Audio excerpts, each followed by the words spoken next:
Hello, my friend. Come a little closer and leave the busy world outside for just a while. Tonight, there are no urgent messages waiting for you, no noisy streets, no endless list of things that still need to be done, only the quiet comfort of history told one peaceful moment at a time. So, find the most comfortable position you can. Let your shoulders become a little lighter. Take one slow breath in and gently let it go. Wonderful.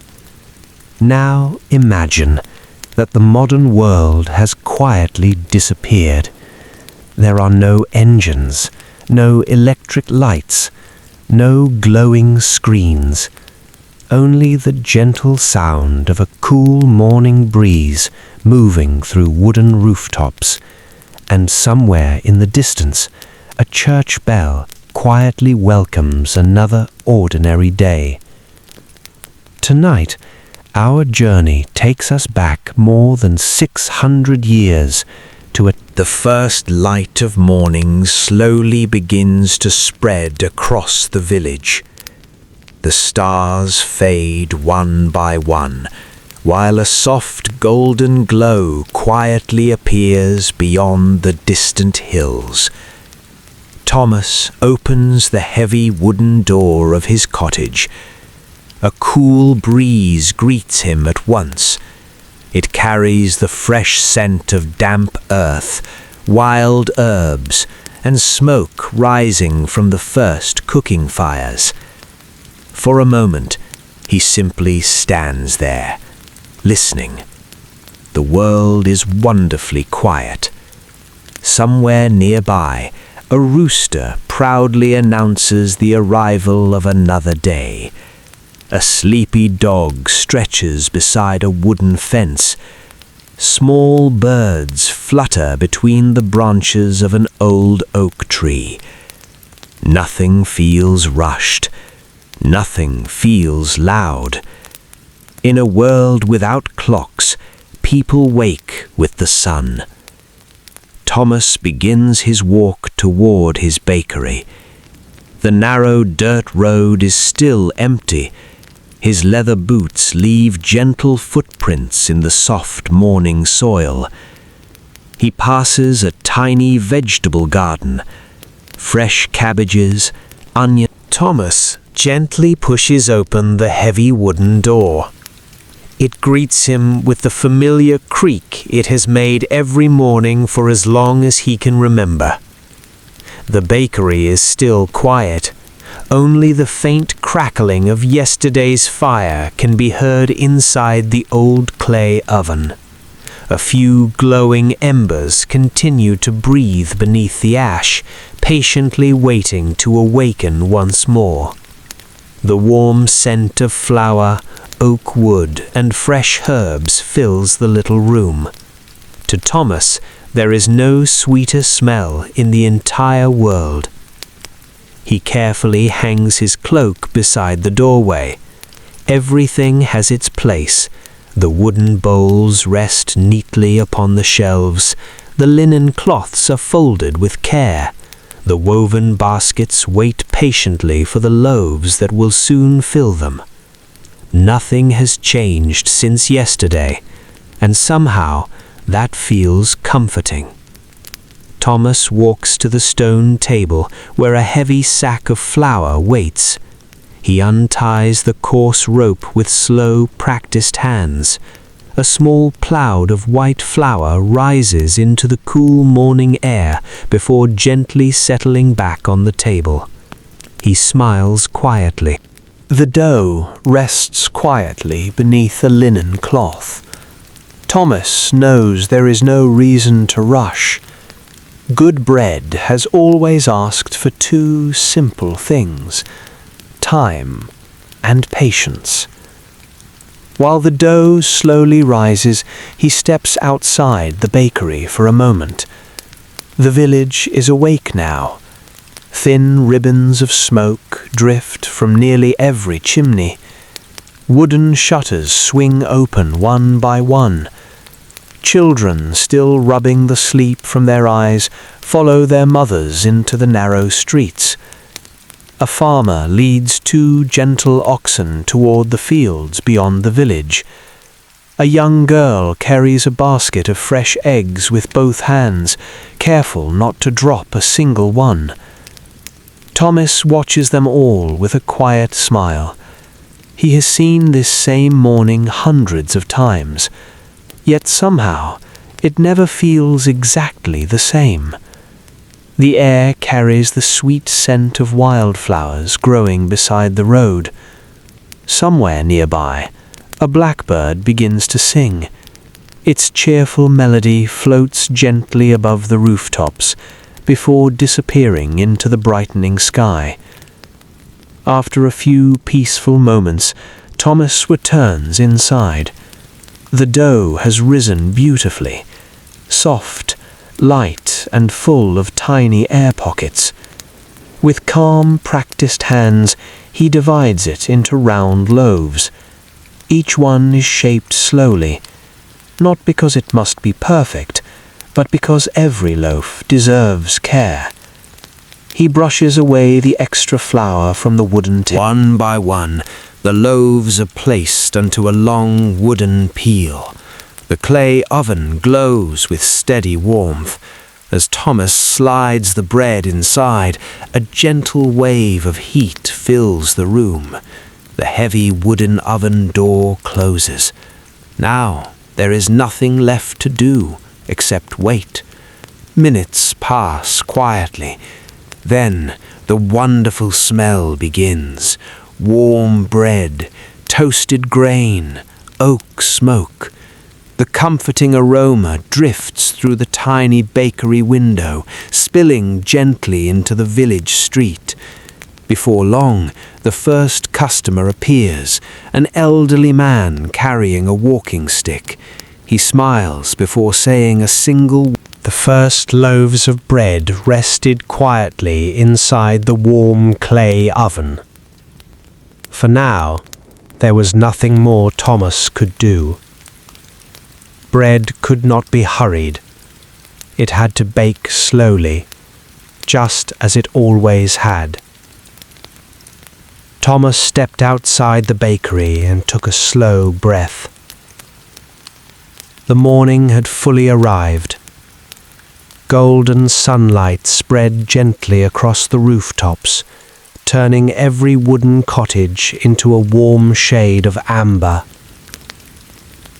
The cool breeze carried the scent of fresh grass, damp earth, and wood smoke. Nearby, birds sang from the branches of old oak trees. An elderly woman swept the front of her cottage with a handmade broom. 2 children laughed as they chased a small white goose across the village road. The smell of freshly baked bread traveled farther than Thomas ever could. Long before anyone saw the bakery, they smelled it. Warm bread drifting through cool morning air was one of the village's oldest invitations. Without advertisements, without signs, without loud voices, bread announced itself. One by one, villagers slowly made their way toward the bakery. An elderly shepherd arrived first, carrying a wooden staff polished smooth by decades of use. Behind him came a young mother holding her daughter's hand, not because they were in a hurry, but because warm bread was always worth the walk. Thomas carefully opened the heavy clay oven. By the middle of the morning, the little village had settled into its familiar rhythm. There were no loud machines, no traffic, no ringing phones, only the gentle sounds of everyday medieval life. A blacksmith's hammer echoed softly in the distance. A shepherd whistled quietly as his flock wandered across the green hillside. Near the well, neighbors paused to exchange a few friendly words while filling wooden buckets with fresh water. Thomas stood outside his bakery for a moment, watching the peaceful scene unfold. His shelves were already half empty. The warm loaves had found new homes. The morning passed slowly, just as it always had. The bakery had grown quiet again. Most of the fresh bread was gone. Only a few warm loaves remained on the wooden shelves. Thomas took a moment to sit outside on a simple wooden bench. From there, he could see nearly the entire village. Children laughed in the distance. A shepherd led his flock toward the rolling green hills. The blacksmith continued his steady work. Farmers disappeared into the golden fields beyond the village. Nothing seemed hurried. Nobody rushed from one place to another. Time itself felt slower here. Perhaps that was the greatest luxury of medieval life. People measured their days by the rising sun, the ringing church bell, and the changing seasons. As the bread resting on Thomas's wooden shelf had already traveled a much longer journey than most people ever imagined. Long before it had become a warm loaf, it had been nothing more than a tiny grain of wheat. Months earlier, before the first snow had melted, the village farmers had walked into their fields carrying simple wooden tools. There were no noisy tractors, no powerful machines, only strong hands, patient oxen, and countless hours of hard work. Every seed was planted by hand. Every furrow in the earth was carefully shaped. Before Thomas could bake even a single loaf of bread, someone else had already completed one of the hardest jobs in the village, turning wheat into flour. Today, we simply open a bag from a supermarket shelf, but hundreds of years ago, every handful of flour demanded time, strength, and patience. After the wheat was harvested and dried beneath the summer sun, the heavy sacks were loaded onto wooden carts. Slow-moving oxen pulled them along narrow dirt roads toward the village mill. For many villages, the mill was one of the most important buildings of all. Some villages relied on the steady power of flowing. Not all bread was created equally. In medieval Europe, a loaf of bread could quietly reveal a person's place in society. The wealthiest families usually enjoyed soft white bread. It was made from finely sifted wheat flour, carefully milled, and expensive enough that many ordinary people could only dream of tasting it. For most villagers, bread looked very different. Their daily loaves were darker, heavier, sometimes made with rye, sometimes with barley, and often mixed with oats or other grains, depending on what the harvest had provided that year. Nothing was. As the afternoon slowly faded, Thomas carefully looked at the few loaves still resting on his wooden shelves. Very little bread was ever thrown away. In medieval Europe, every loaf represented weeks of work. The farmer had planted the seed. The miller had turned grain into flour. The baker had risen long before sunrise. Every slice carried the labor of many hands. When bread became hard, people did not complain. They soaked it in warm broth. They toasted it over a small fire. Sometimes yesterday's bread tasted even better than today's. Nothing was wasted, not because people enjoyed living with less, but because every crumb had value.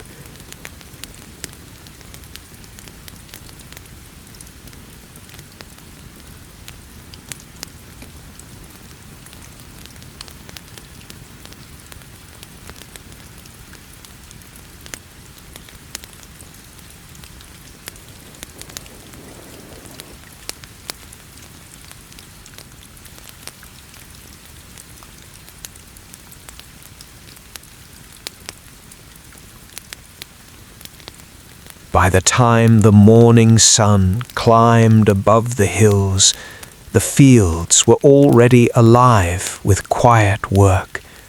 There was no rushing, no shouting, only the slow rhythm of people who had repeated these same movements thousands of times before. One farmer guided a pair of patient oxen across the field.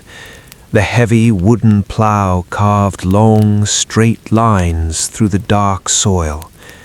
Behind him, another family carefully scattered seeds by hand. Every handful mattered. No one could afford to waste even a few grains. The children followed behind their parents. Some picked stones from the field. Others carried wooden buckets of water. Even the youngest members of the family understood an important lesson. Food did not simply appear, it had to be earned. The work was slow, sometimes exhausting, yet there was If you had lived in a medieval village, you probably wouldn't have measured time by months on a calendar. Instead, you would have measured it by the land. Spring meant planting. Summer meant endless days beneath the sun. Autumn brought the great harvest, and winter was a season of patience. Every year followed this quiet rhythm. No one questioned it. Children grew up watching their parents read the sky instead of a clock. A few dark clouds on the horizon could bring relief or disappointment. A week without rain could worry an entire village. Too much rain and the fields became rivers of mud. Too little and the wheat struggled beneath the hot summer sun. The farmers learned to notice the smallest changes, the direction of the wind, the songs of returning birds, the color of the leaves. As summer slowly waned to autumn, the village changed once again. The fields that had glowed bright green only weeks before were now covered with golden waves of ripe grain. For every farming family, this was the most important season of the year. The harvest had finally arrived. From sunrise until the evening light faded, men and women worked side by side. Children gathered the fallen stalks. Wooden carts creaked beneath the weight of freshly cut wheat. The sound of laughter mixed with the rustling fields. Everyone understood that this was not just another day of work. This was the reward for months of patience. As the final wagon rolled back towards the village, a quiet feeling of relief spread through every home. For another year, the little village still slept beneath a blanket of morning mist. Another world was quietly beginning to stir. High above the fields, resting on a hill of grey stone, stood the castle. Its thick walls had watched over the countryside for generations. They had witnessed peaceful harvests, celebrations, storms, and wars. Yet on this particular morning, everything was wonderfully quiet. The sky was just beginning to turn from deep blue to soft shades of gold. The castle gates remained closed. The great hall was silent. Only a few lanterns still flickered along the stone corridors. High on the western tower, a lone guard stood wrapped in a heavy wool cloak. His night watch was almost over. Below him, the entire valley stretched into the distance. Tiny cottages rested peacefully beside winding dirt roads. Thin ribbons of smoke drifted upward from a few early chimneys. Far beyond the village, the first rays of sunlight touched the forests and fields. The guard took a slow... As the first golden rays of sunlight reached the castle walls, the silence slowly began to disappear.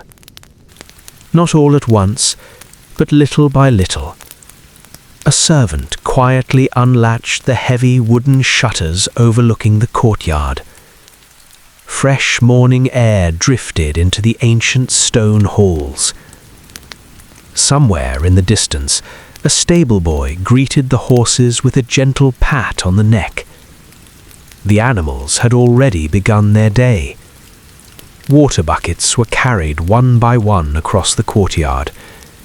The blacksmith's small forge was lit with glowing coals. Soon, the familiar sound of hammer striking iron echoed softly through the castle grounds.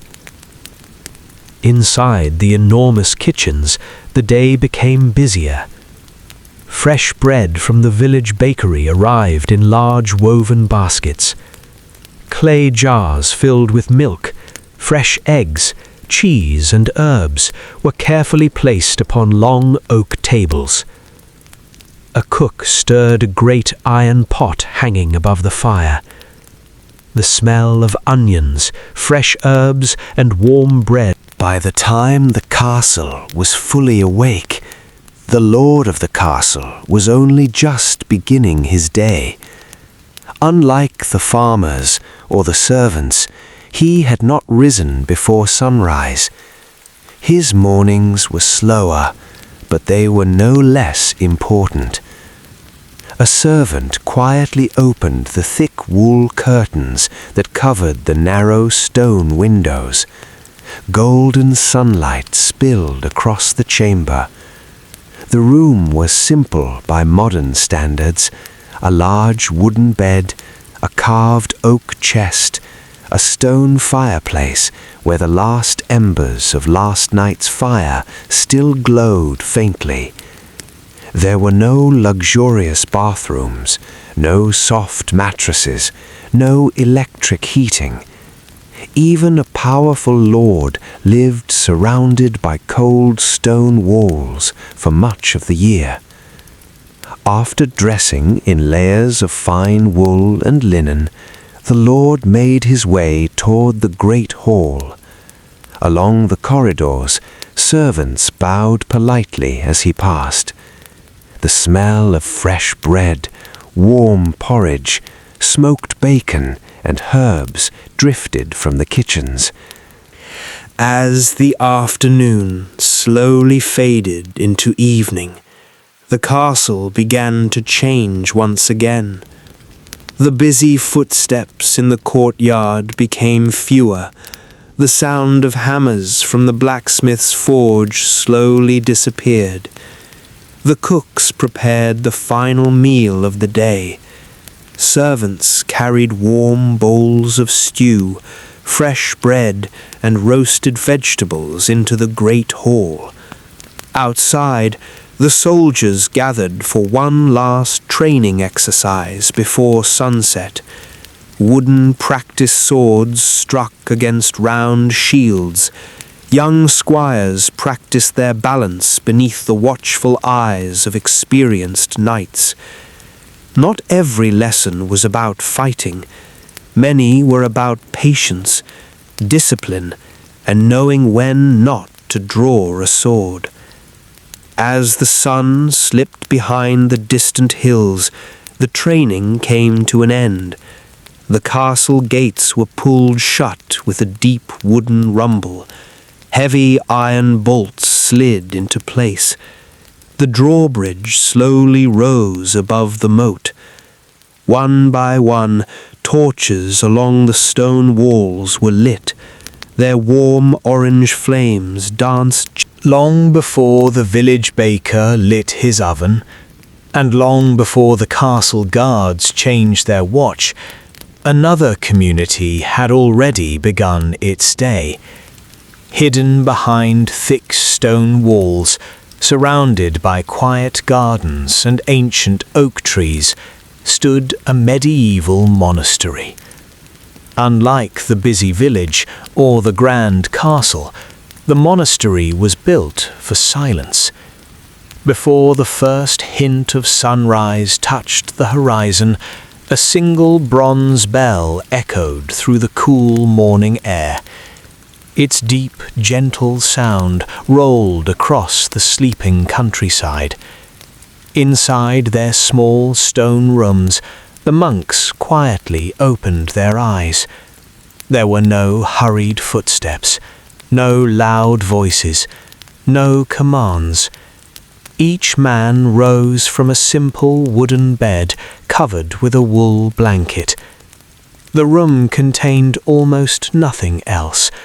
A small wooden stool, a rough table, a single candle, a handwritten Bible.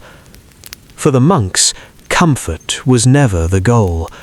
A quiet mind was considered far more valuable than a comfortable room. When the morning prayers came to an end, the monastery did not suddenly become noisy. In fact, the silence remained. Only now it was filled with quiet work. For a medieval monk, prayer and labor belonged together. There was an old saying inside many monasteries: to work is also to pray. Every monk had a responsibility. Some walked into the gardens, others entered the kitchens. A few disappeared into workshops filled with wood, leather, and simple tools. And then there were the scribes. These monks rarely worked outdoors. Instead, they spent their days inside a peaceful room known as the scriptorium. It was one of the quietest places in the entire monastery. Sunlight poured through tall, narrow windows onto rows of sturdy wooden desks. Each desk held a feather quill, small jars of carefully mixed ink, and sheets of smooth parchment made from animal skin. There were no printing presses. Every book had to be copied by hand, one careful letter at a time, one patient page after another. A single Bible could take many months, sometimes even years to complete. Every line demanded complete attention. One small mistake could ruin an entire page. The scribes worked so quietly that the loudest sound. As the afternoon sunlight slowly warmed the stone walls of the monastery, the work inside the scriptorium continued. Hour after hour, the monks remained seated at their wooden desks. Their movements were slow, careful, almost timeless. Each page began as a blank piece of parchment. With nothing more than a feather quill and a small pot of ink, they transformed it into something that might outlive them by centuries. Some copied the Bible. Others carefully preserved the writings of ancient Greek and Roman scholars. Books about medicine, astronomy, philosophy, history, even poetry. Many of these works might have disappeared forever if not for the quiet patience of medieval monks. They were not writing for fame. In fact, many never signed their names. The words mattered more than the person holding the pen. Every letter was formed with remarkable care. Decorative capital letters were painted with brilliant reds, deep blues, and shimmering gold. Tiny illustrations of flowers, birds, and vines curled around the edges of the page. These beautiful manuscripts were not created quickly. Sometimes a single book required several years to finish, but no one complained about the time. Inside the monastery, patience was considered. As daylight slowly faded beyond the monastery walls, the rhythm of the day began to slow once again. The gardens grew quiet. The workshops closed their wooden doors. The last pages of the manuscripts were carefully placed aside until tomorrow. Nothing inside the monastery ended in a hurry. Every task had its proper time. Every moment had its purpose. Soon the monastery bell rang once more. Its deep, familiar voice echoed across the valley. It was time for the evening prayers. The monks quietly gathered inside the great stone chapel. Candles flickered gently beneath towering arches. The colorful stained glass windows, so bright during the day, now reflected only the soft glow of candlelight. No one spoke. No one needed to. After years of living together, they understood the comfort of shared silence. Their voices rose together in a slow, peaceful chant. The melody was simple, calm, steady. It drifted through the ancient stone halls and out into the cool evening air. Outside, the village had already begun preparing for sleep. Farmers rested after another long day in the fields. Thomas had closed the doors of his bakery. Even the great castle on the distant hill glowed with only a handful of lights. For a brief moment, the entire valley seemed connected. The farmer, the baker, the knight, the monk. Each had lived a very different day, yet all of them now rested beneath the same darkening sky. As the prayers came to an end, each monk returned quietly to his small stone room. A single candle